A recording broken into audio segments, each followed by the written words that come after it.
is Levi Burrell with Polk County Fire Rescue. We had our crew from Cottonwood come and demonstrate how to properly use the backboards. And so next time anybody's out here, you'd still use 911, but you have the availability of your fellow residents to use. Good afternoon. My name is Jason Drinkard. I'm captain with Polk County Fire Rescue.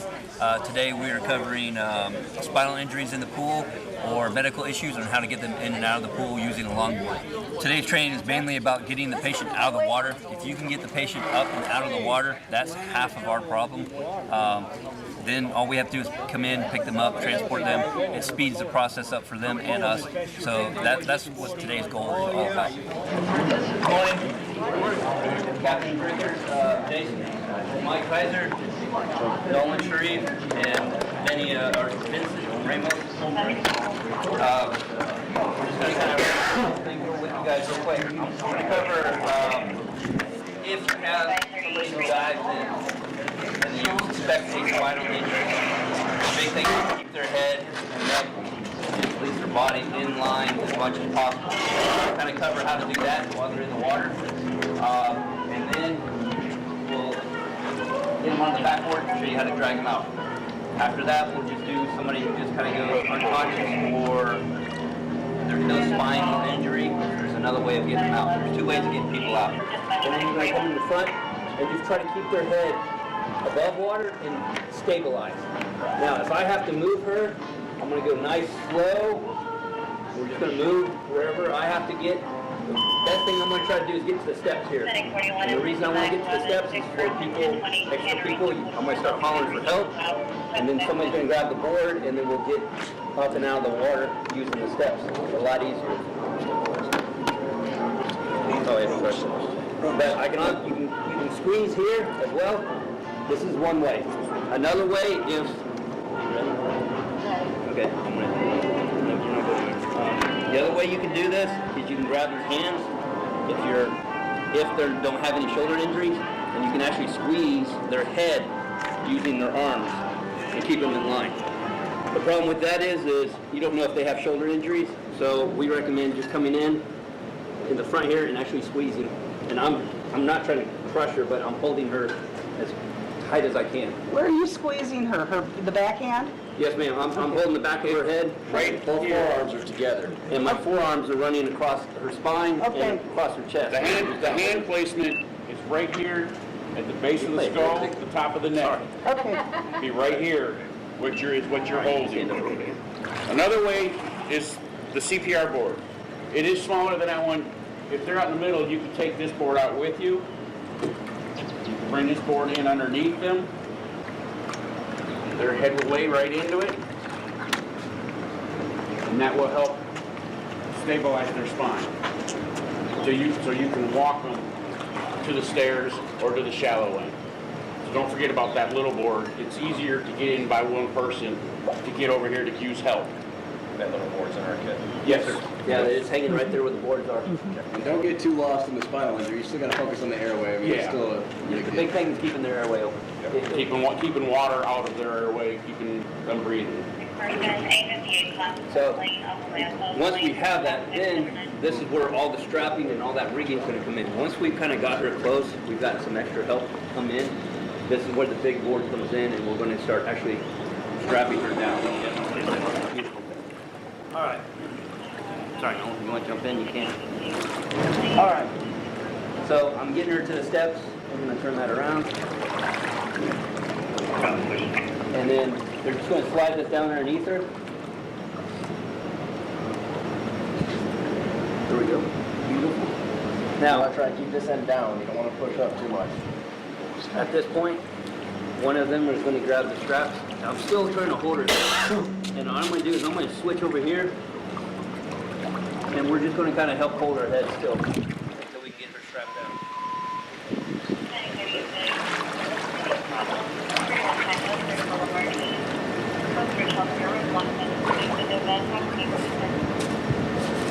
You want to make these straps, because she's in the water, a little tight at first. We can adjust them once we get back up on top. Okay. And we'll show placement of the straps once we get up out of the water. Are you holding the head extended, or are you holding it? I'm just holding still at this point. Kind of in a neutral position. If they're having a hard time breathing, I can actually take my fingers and rotate their head back, and then that will help open the airway as well. If they're basically gargling or guppy breathing as we call it, then yes, you're going to have to kind of tilt the head back a little bit more. They didn't teach airway at all. Oh, They didn't okay. teach the jaw thrust. Gotcha. They just did hands open. It's basically just putting pressure under the jaw here and push up, try to minimize the movement of the neck as much as you can. It just brings the tongue forward and out of the airway. So you don't want to include the arms in any of those straps? No, you leave the arms free because you'll be able to, eventually, odds are you're going to need you're going to need the blood pressure, you're going to need IV access. And if they do become alert, if they're unconscious and they become alert and they're strapped down, most people are going to freak out if they wake up and they're strapped down and they're going to struggle. So at least their arms are available, they don't feel so confined if they're unconscious and then wake up. Good. That one's done. Right. So at this point, this is why I say if you can get them to the steps, it's much easier on you guys that are helping to carry them out. Because now all we got to do is basically just walk her out, okay?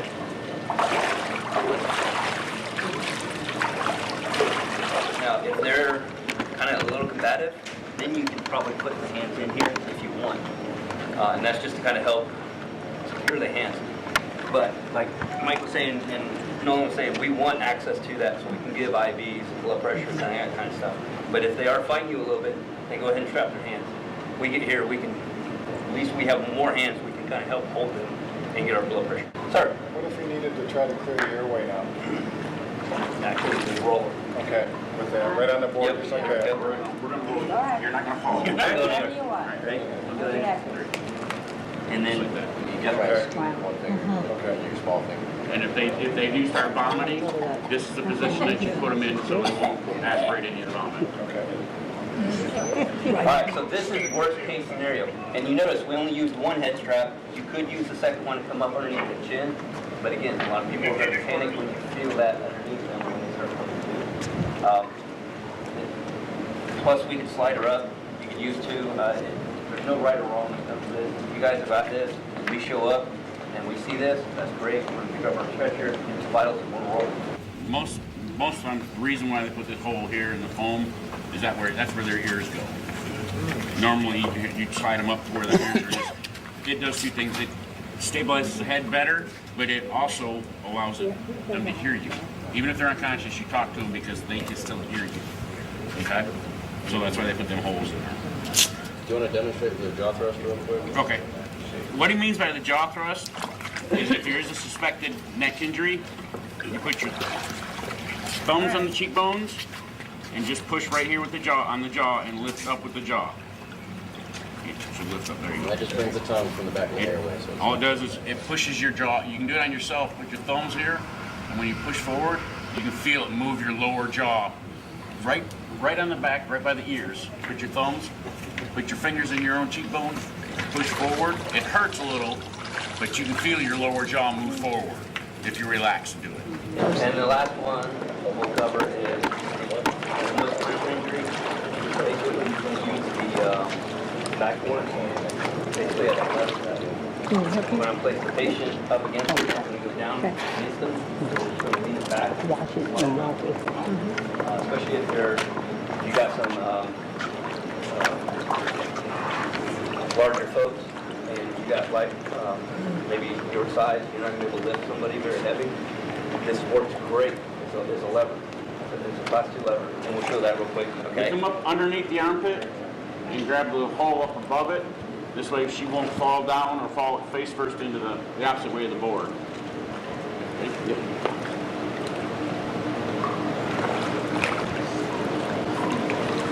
So at this point, now this is where your back injury could happen. Okay. So what we're going to do is we're going to give you guys a piece of webbing. You guys can cut it in half. This is a little long, but This is something that you can actually leave on the board if you wanted to. All I'm doing is running it through here. And I'm going to make 2 handles. You see it's a little long. Oh, good. I want to demonstrate this. But instead of having to bend all the way over here to pick this thing up, especially if they're a larger person, I can take this now. I'm not bent over as far. And it gives you the ability, 1, 2, 3.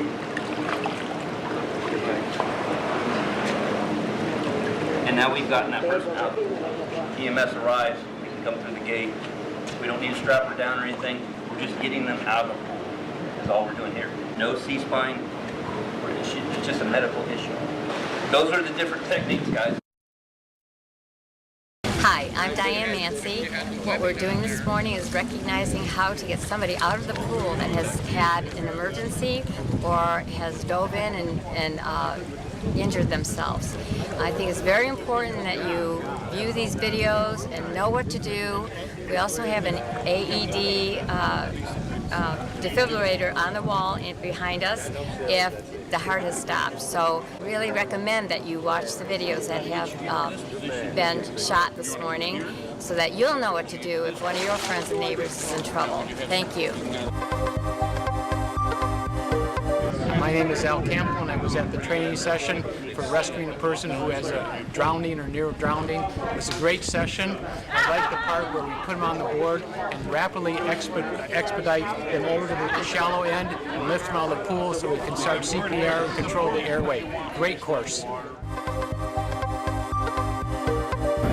Ted Lang, this was great. I feel much more comfortable handling people in this situation. Thank you.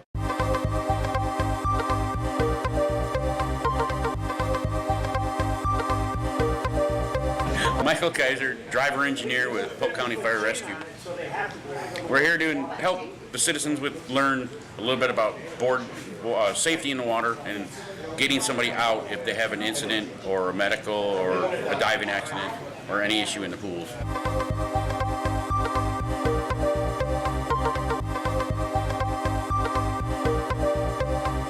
It was very informative and helpful, and hands-on is always a good way to learn something. Just because you can read about it or somebody can tell you that, but till you actually do it, that's why it's so good to get in the pool and be able to learn. Okay, and what's your name? Val Baker. Thank you, Ms. Baker.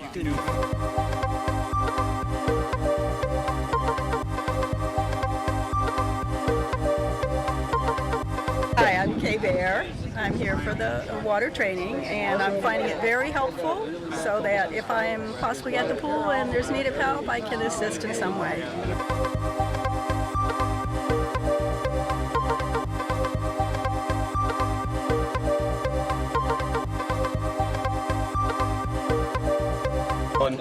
I work with Polk County Fire Rescue.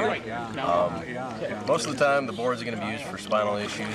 I try not to get too caught up on the spinal column. While it's important, airway is what's going to keep them alive. Even I remember Just remember, airway, and remember your ABCs, and then focus on the spinal column.